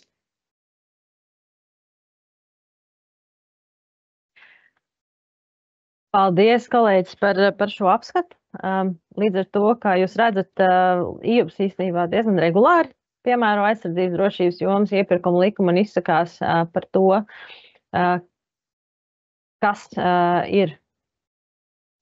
ir pieejams šajos lēmumos, bet tālāk otrs segments, kas attiecās arī uz diezgan bagātīgu iepirkuma uzraudzības biroja praksi, ir par kritisko un paaugstinātās drošības infrastruktūru, ko jurists un mūsu kolēģi Katrīna Bičevska jums stāstīs nākamajā prezentācijas daļā. Lūdzu, Katrīna. Paldies! Tātad, kā priekšā stādīt, es stāstīšu vairāk tieši par informācijas tehnoloģiju iepirkumu specifiku un, protams, paturot prātā šī webināra virstēma par aizsardzības un drošības jomu. Tātad, kā jau minēja Katrīna, ir aktuāli tieši 2 ministru kabineta noteikumi, kuri šo jomu precīzāk regulē. Un pirmām kārtām tie ir ministru kabineta noteikumi numuru 508 par, kā nosaukums rāda, kritisko infrastruktūru.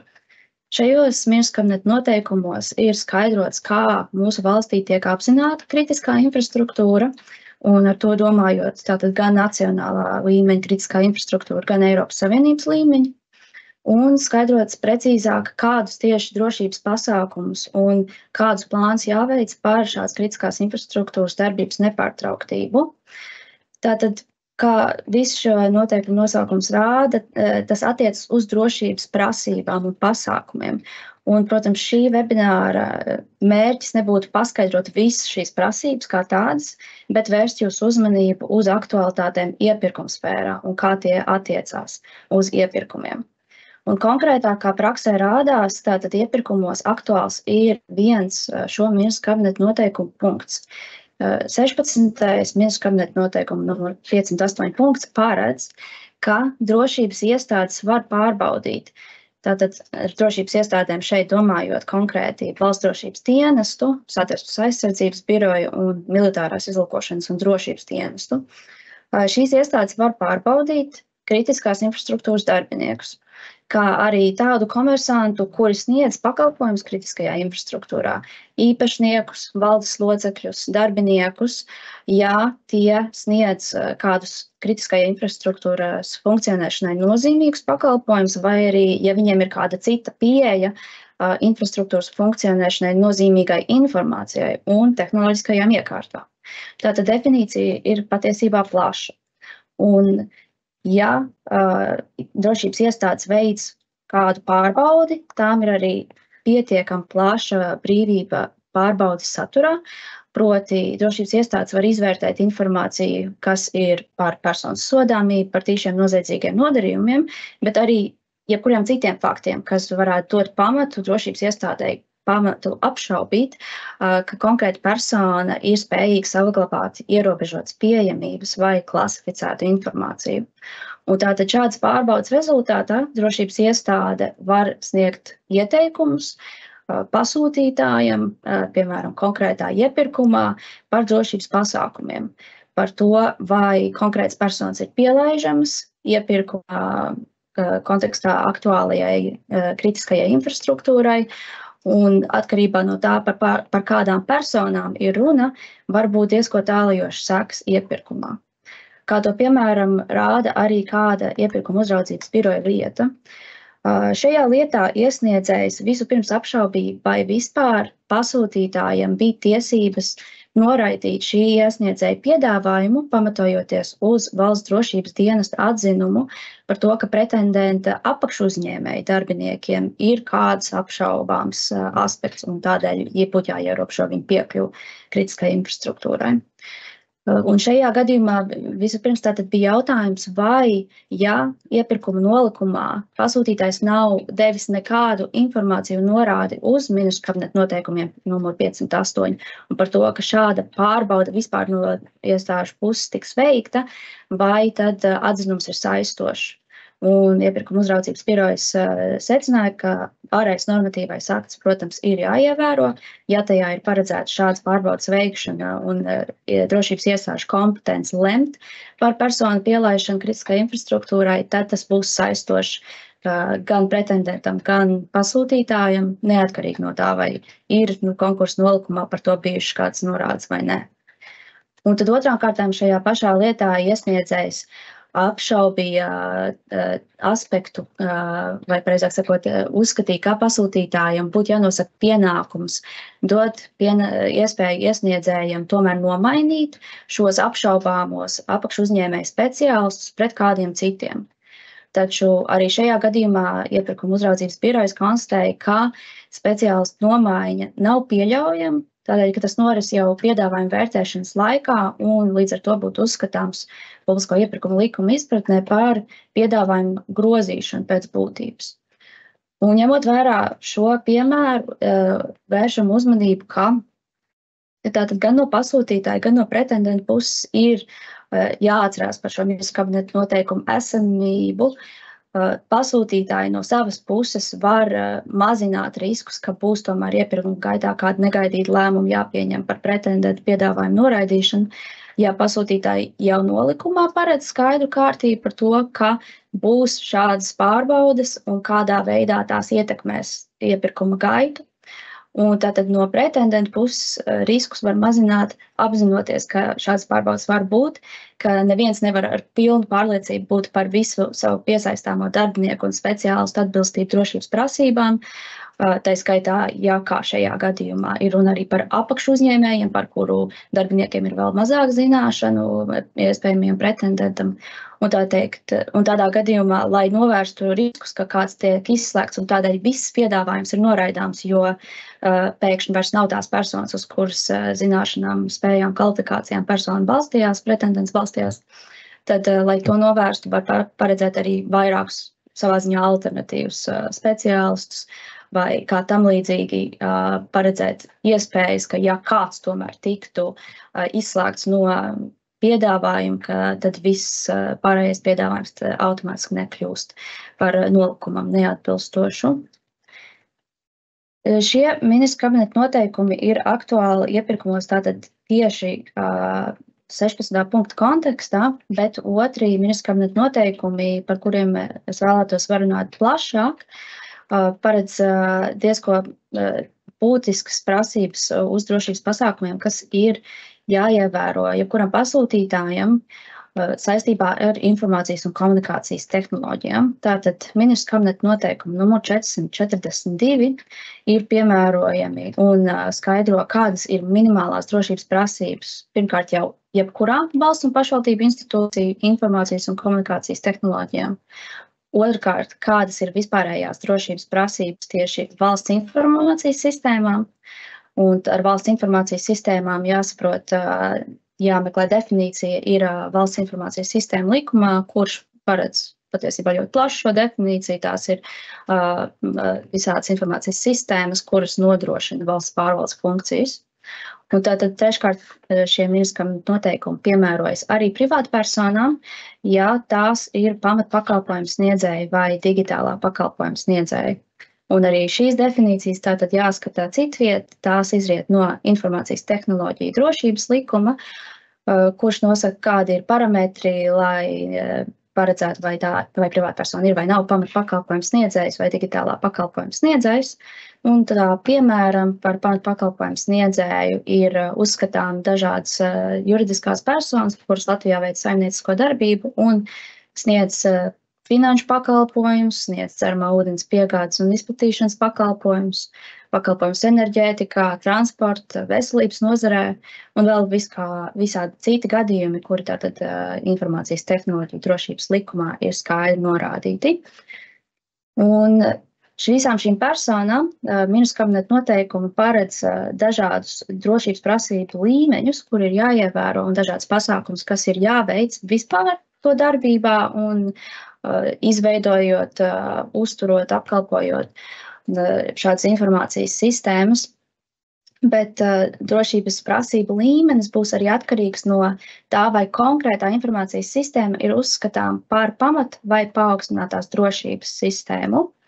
Proti, noteikumu numur 442.7. punkts precizē, ka katrā valsts vai pašvaldības institūcijā ir jābūt atbildīgai personai par informācijas tehnoloģiju drošības pārvaldību, kura izvērtēs, vai konkrēta informācijas sistēma ir iedalām pamata vai paaugstināts drošības sistēmas kategorijā.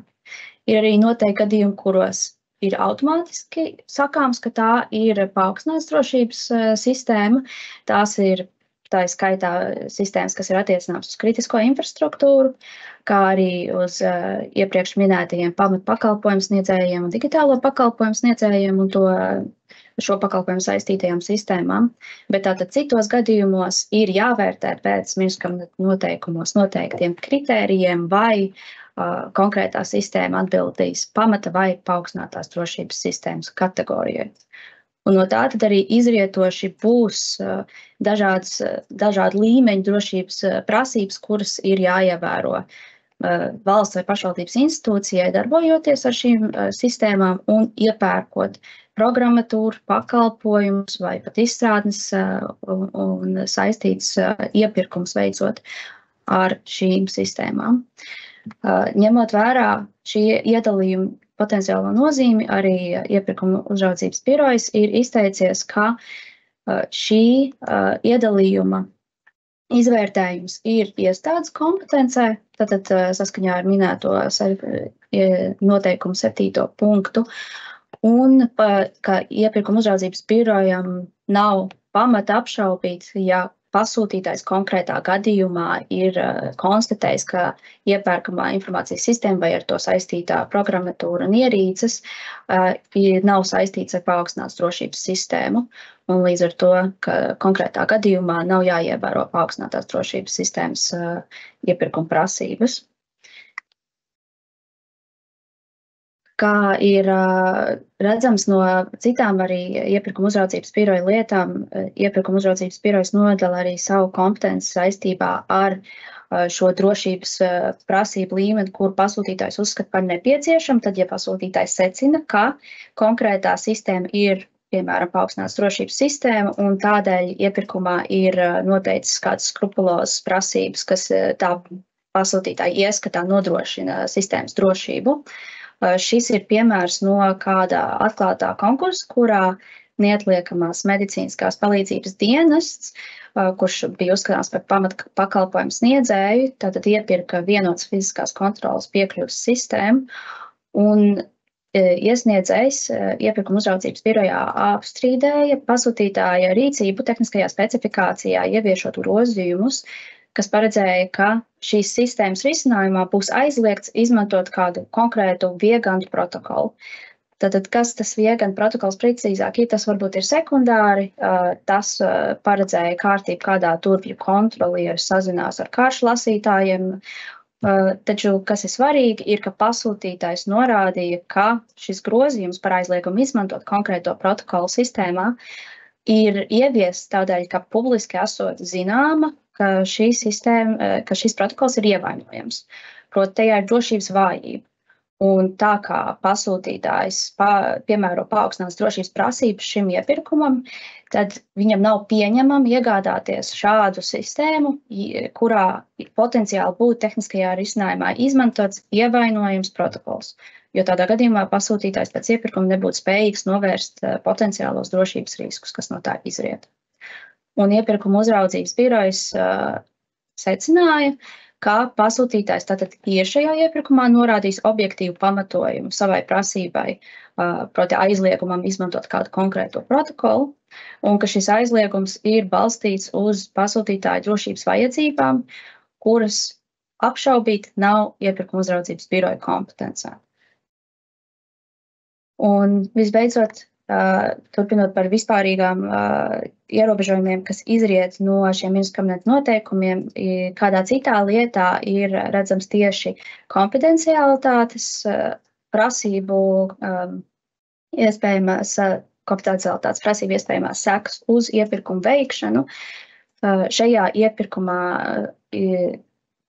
bija atklāts konkurss par transporta uzskaites sistēmas uzturēšanu un pilnveidošanu, un iesniedzējs vērsās iepirkuma uzraudzības birojā, apstrīdot pasūtītāja rīcību, ka pasūtītājs atteicās izsniegt pretendentam esošo transporta uzskaites sistēmas aprakstu. Tā kā iepirkums bija par šīs sistēmas uzturēšanu un pilnveidošanu, no vienas puses ir pašsaprotama pretendenta vēlme apskatīt šīs sistēmas aprakstu. Taču iepirkuma uzraudzības birojas arī šajā lietā konstatēja, ka neesot objektīvi pamata apšaubīt pasūtītāju norādīto, ka uz šo līgumu un uz izpildītāju attieksies ministru kabineta noteikumu numuru 442 prasības, un tajā skaitā arī konfidencialitātes prasības. Līdz ar to pasūtītāji paredzot, ka detalizētāka informācija par esošo sistēmu un tās aprakstu pasūtītājs varēs sniegt tikai un vienīgi pēc tam, kad būs parakstīta konfidencialitātes vienošanās saskaņā ar iepirkumu līgumu. Līdz ar to no šīs lietas un iepriekš minētajām ir redzama sava veida plaša kompetence pasūtītājam drošības jomā izvērst visādas prasības, kas ir vērstas uz savu sistēmu un ar to saistīto preču un pakalpojumu iegādi drošību. Taču visbiežāk praksē ir redzams, ka ir jautājumi un strīdi par šo ministru kabineta noteikumu konkrētu punktu, kas regulē tieši izcelsmes valsti, pretendentam un ar to saistītām personām. Tātad ministru kabineta noteikumu numur 442, 36 prim 1 punkts paredz, ka tad, ja tiek iepirkts kāds pakalpojums vai programmatūra vai iekārta saistībā ar paaugstinātas drošības sistēmām, tad iepirkuma līgumu var slēgt tikai un vienīgi ar personu, kura ir pati reģistrēta NATO, Eiropas Savienības vai Eiropas ekonomiskās zonas valstīs, ar personu, kuras patiesā labuma guvējs arī ir no minētajām valstīm, un turklāt, kuras pakalpojumu nodrošināšanai izmanto programmatūras vai iekārtu ražotājs arī ir reģistrēts šajās valstīs. Tātad uzsvars ir uz visu šo subjektu reģistrācijas valsti. Kā kopsakarā ar iepriekšējām mūsu kolēģu prezentācijām norādu, tātad šeit nav skaidrots, ka preču pašu ražošanas valstī ir jābūt tieši Eiropas Savienībā, NATO, Eiropas ekonomiskajā zonā. Preču ražotājs saskaņā ar šo noteikumu punktu pats viņam ir jābūt reģistrētam minētajās valstīs, taču nav regulēts, kurās valstīs tālāk tās preces tieši tiek ražotas.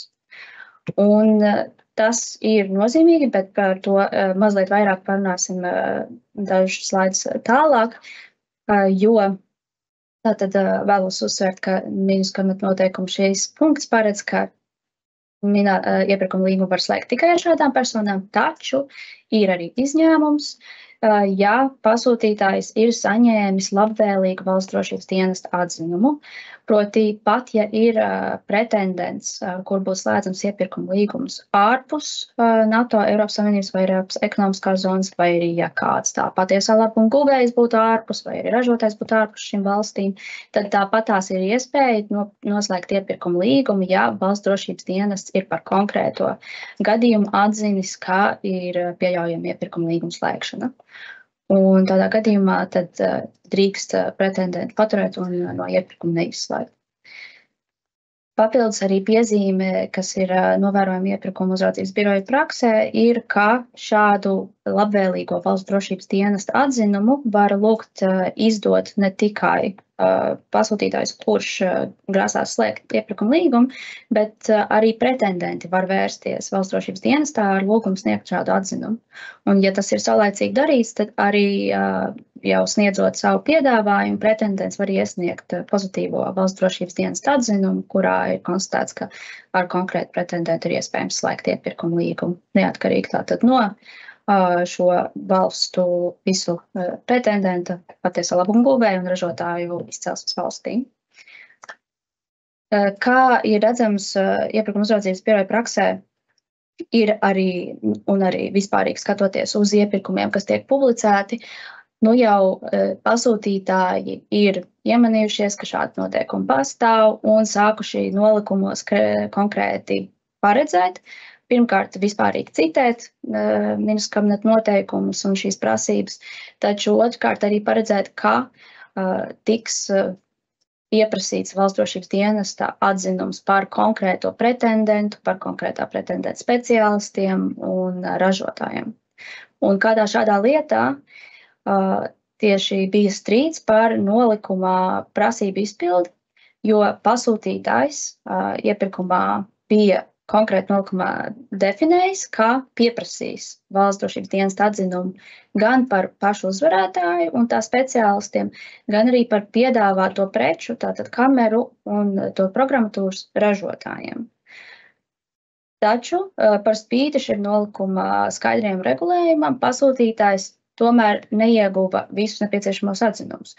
Pasūtītājs bija pieprasījis atzinumu par uzvarētāju un tā speciālistiem, taču nepieprasīja atzinumu par ražotājiem. Tā vietā pasūtītājs izmantoja kādā citā iepirkumā jau saņemto atzinumu par šo pašu ražotāju, kurā tika atzīts, ka tātad bija labvēlīgs valsts drošības dienesta atzinums un ka ražotāji viss ir kārtībā. Un iepirkuma uzraudzības birojas atzina, ka šāda rīcība ir nolikumam neatbilstoša, ka ja pasūtītājs ir skaidri un gaiši paskaidrojis, kādus tieši atzinumus viņš grasās saņemt, ka tas arī ir jādara, un ka aktuāla atzinuma nesaņemšana varēja ietekmēt konkursu rezultātus. Jo teorētiski, ja tomēr aktuāli vērtējot šo jautājumu atkal par to pašu ražotāju kaut kas tomēr jauns atklātos, tad tikpat labi valsts drošības dienas varētu atzīt, ka ar konkrēto ražotāju piesaisti nav iespējams slēgt līgumu. Līdz ar to pasūtītājiem jāņem vērā, kādus tieši vārdus izvēlās nolikumu gatavojot, un tad pēc tam jāizpild visas tās darbības, kuras ir piesolītas. Vairāk runājot par tieši šo noteikumu saturisko plašumu, ir kāds gadījums, kurā RBRail atklātā konkursā iepirka datacentru pakalpojumus, un tātad, kā minēts, nolikumā arī būtībā citēja, paredzēja, ka iepirkuma līgumu ir iespējams slēgt tikai ar tām iepriekš minētajām personām, tātad no NATO, Eiropas Savienības vai Eiropas ekonomiskās zonas valstīm. Un kāds pretendents vērsās iepirkuma uzraudzības birojā, strīdoties par to, vai nolikumam atbildīs tā uzvarētājs, kuram ir meitas uzņēmums Krievijā. Un šajā gadījumā komisija atzina, ka jā, šāds uzvarētājs atbilst nolikumam, jo pirmkārt no nolikuma formulējuma nav konstatējums, ka būtu aizliegts piedalīties pretendentam, kuram ir meitas uzņēmumi ārpus NATO, Eiropas ekonomiskās zonas vai Eiropas Savienības valstīm. Izcelsmes valsts ir paredzēta tikai pašam pretendentam, ne ar to saistītajiem uzņēmumiem. Otrakārt, tātad konkrētais uzvarētājs bija no Latvijas Republikas un arī savā piedāvājumā bija skaidri paredzējis, ka pakalpojums sniegšanai paredzēts piesaistīt tikai Lietuvas Republikā reģistrētu komersantu, tātad šis konkrētais meitas uzņēmums Krievijā netika iesaistīts piedāvājumā.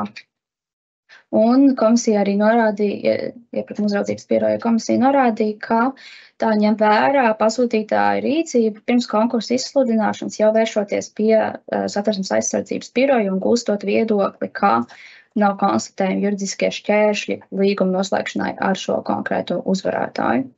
Līdz ar to visus šos apstākļus ņemot vērā, Iepirkuma uzraudzības birojas atzina, ka uzvarētājs ir atbilstošs nolikumam, pat ja tā meitas sabiedrība ir Krievijā. Un visbeidzot ir kāda mazliet kompleksāka lieta par šī paša ministra kabineta noteikuma piemērošanu praksē, ka konkurss bija par, un nosaukums ir garš, bet tātad strīds bija konkrētāk par to, kāds ir tehniskās specifikācijas prasības par kravu rentgena iekārtu iegādi un tai piemērojumiem drošības prasībām, jo pasūtītājs konkrētajā iepirkumā grozīja nolikumu tehniskajā specifikācijā paredzot tiešā tekstā, ka būs jāņem vērā attiecībā uz šo iekārtu iegādi noteikumi numur 442 un tajā noteiktās prasības, bet arī valsts drošības iestāžu publicētās rekomendācijas. Un par šīm rekomendācijām jau Katrīne ieminējās iepriekš. Tātad šīs rekomendācijas patiesībā paredz plašāku klāstu to apstākļu un izcelsmes valstu, kuras būtu it kā jāņem vērā informācijas un komunikācijas tehnoloģiju iepirkumos. Kā tas ilustrējās šajā lietā, tieši jautājums bija par to, ka šīs rekomendācijas paredz ņemt vērā ne tikai produkta ražotāja paša izcelsmes valsti, bet arī ražotāja patiesā labuma guvēja izcelsmes valsti.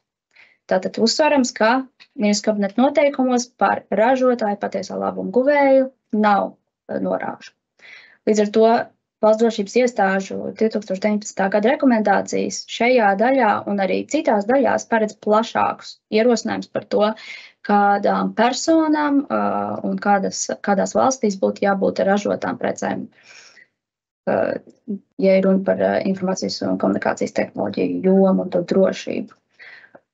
Un tātad iesniedzējs apšaubīja, vai no pasūtītāja puses rīcība ir tiesiska tehniskajā specifikācijā norādot uz šīm valsts drošības iestāžu rekomendācijām, jo iesniedzēji ieskatā tās pēc būtības paplašina tātad ministra kabineta noteikumus un tajā skaitā paredz kādus potenciāli izslēgšanas kritērijus, kas būtu ārpus publisko iepirkumu likumā skaidri regulētajiem gadījumiem.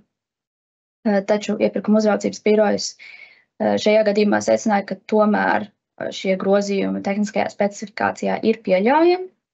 Pirmkārt, uzsverot tādēļ, kā ir runa tieši par tehniskās specifikācijas prasībām, tātad, ka šīs prasības ir attiecināmas uz preču izgatavošanas vietu, veidu un tās drošības prasībām, un nav uzskatāms par izslēgšanas noteikumiem, kurus, protams, tad regulētu pie publisko iepirkumu likums.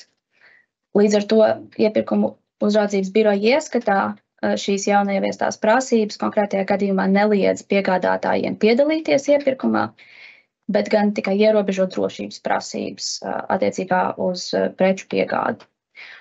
Un tādējādi iepirkuma uzraudzības biroja ieskatā nav tāds, kas ir pretējs iepirkuma likuma regulējumam.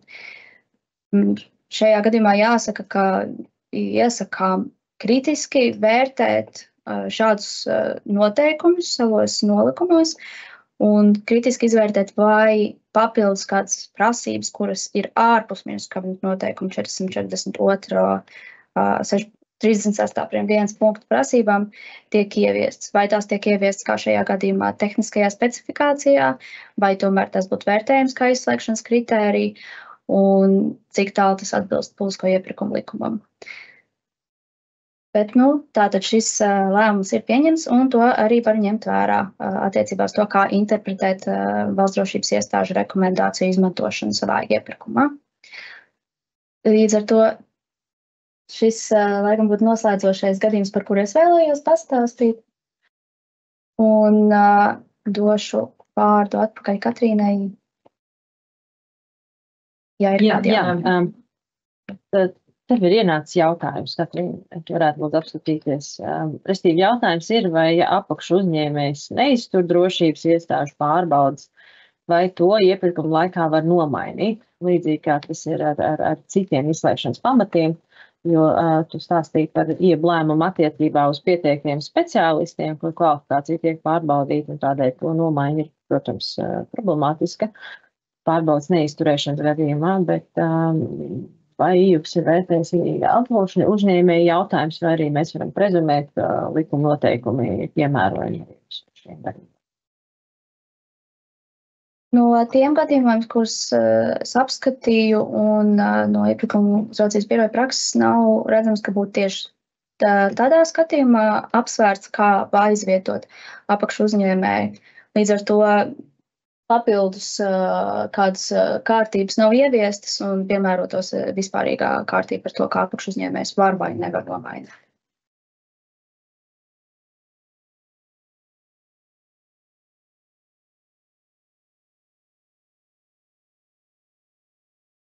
Tā, un paralēli arī vēl vienu jautājumu saņēmām, ko publicēja, respektīvi, vai drošības prasības attiec arī uz komponentēm. Tātad, kas arī sasaucās vienu no līdzīgiem jautājumiem pirms webināra Ķīnas precēm, jo skaidrs, ka komponents tiek ražots, teiksim, Ķīnā, viņas tiek importēts Eiropas Savienībā šeit, tātad saskaņā ar piemēram likumu viņiem tiek pievienot kaut kāda vērtība, viņas tiek saliktas kopā, un līdz ar to īstenībā tās arī kļūst par Eiropas Savienības precēm. Un, jā, vai arī komponentes pārbauda šajā gadījumā drošības iestādes un arī pasūtītājiem, līdz ar to tad, es pareizi saprotu jautājumu, jāievāc un jāsniedz papildus informāciju. Šajā gadījumā būtu droši vien jautājums, cik tālu definē ražotāju. Tātad, kā ministru kabineta noteikumi paredz, tās prasības par izcelsmes valsti ir tieši uz pašu iekārtu ražotāju un to, kādā veidā tālāk viņš ir sakomplektējis savu iekārtu detalizētāk neskaidro. Līdz ar to iespējams par komponentēm vairs jautājumu tālāk nebūtu, bet arī nav tā, ka būtu kāda prakses, kuras var atsaukties, lai to varētu ar drošību apgalvot, ka tiešām nekad neaizies jautājums līdz komponentēm, it īpaši ņemot vērā tās pieminētās rekomendācijas, kas ir no valsts drošības iestādēm par to, ka arī būtu svarīgi izvērtēt vispār jebkuras tās preces ražošanas valsti. Tā ka jā, praksē nav, diemžēl, no kā pasvēlties pārliecinošu atbildi, bet visticamāk, ka no gramatiskās interpretācijas, kādu vismaz izriet no ministru kabineta noteikumiem, tad komponenšu ražošanas vieta nav tik nozīmīga. Te savukārt, tad man ir jāpapildina, ka savukārt no aizsardzības industrijas likuma gan ir gan, bet, protams, jautājums, cik tālu aizsardzības industrijas likums būtu piemērojams, tam iepirkumam, kas jums jautājumu uzdevēja prātā. Jo tur, protams, arī ķēdes noturība izcelsmes valsts komponentēm vai preču piegādēm arī ir viens no faktoriem piegādes drošībai, kas ir jāvērtē. Un arī tad varam sagaidīt, kā tālāk iepirkumos mēs arvien vairāk to sāksim redzēt. Bet, protams, nav skaidrs, teiksim, šī metodoloģija un izpēta dziļums arī, kas pasūtītājiem praksē būs prātā. Līdz ar to, paldies, ka palikāt ar mums nedaudz ilgāk šodien un arī kuplā skaitā noklausījāties visu saturu. Es ceru, ka bija liederīgi un paldies arī par jautājumiem. Ja kādam ir vēl kaut kas aizķēries vai pārdomās, pēc tam raisās, vai arī, ja jūs šo skatāties ierakstā, lūdzu droši dodiet ziņu. Iespējams, mums ir atbildi, vai arī vismaz nāciet uz kafiju un varam pārunāt, kā jums iet un kā mēs to redzam no savas perspektīvas darbā ar saviem klientiem. Kā redzat, šī joma ir ļoti plaša un viennozīmīgi ļoti dinamiskā attīstībā šobrīd, un ir daudz jautājumu, kur arī paši pasūtītāji vēl cenšas saprast, kādā veidā to piemērot. Bet mēs no savas puses ceram, ka kopumā viss šis mūsu darbs sasniegs mērķi, mēs būsim izturīgāki un gatavi dažādām krīzes situācijām, bet vienlaiks arī turpināsim runāt par atklātību un godīgu konkurenci iepirkumos, lai pēc iespējas efektīvāk aizsardzības un drošības jomā mēs būtu izmantojuši mūsu budžeta līdzekļus. Līdz ar to paldies jums vēlreiz, paldies arī kolēģiem un uz tikšanos nākamajā reizē. Viss labi.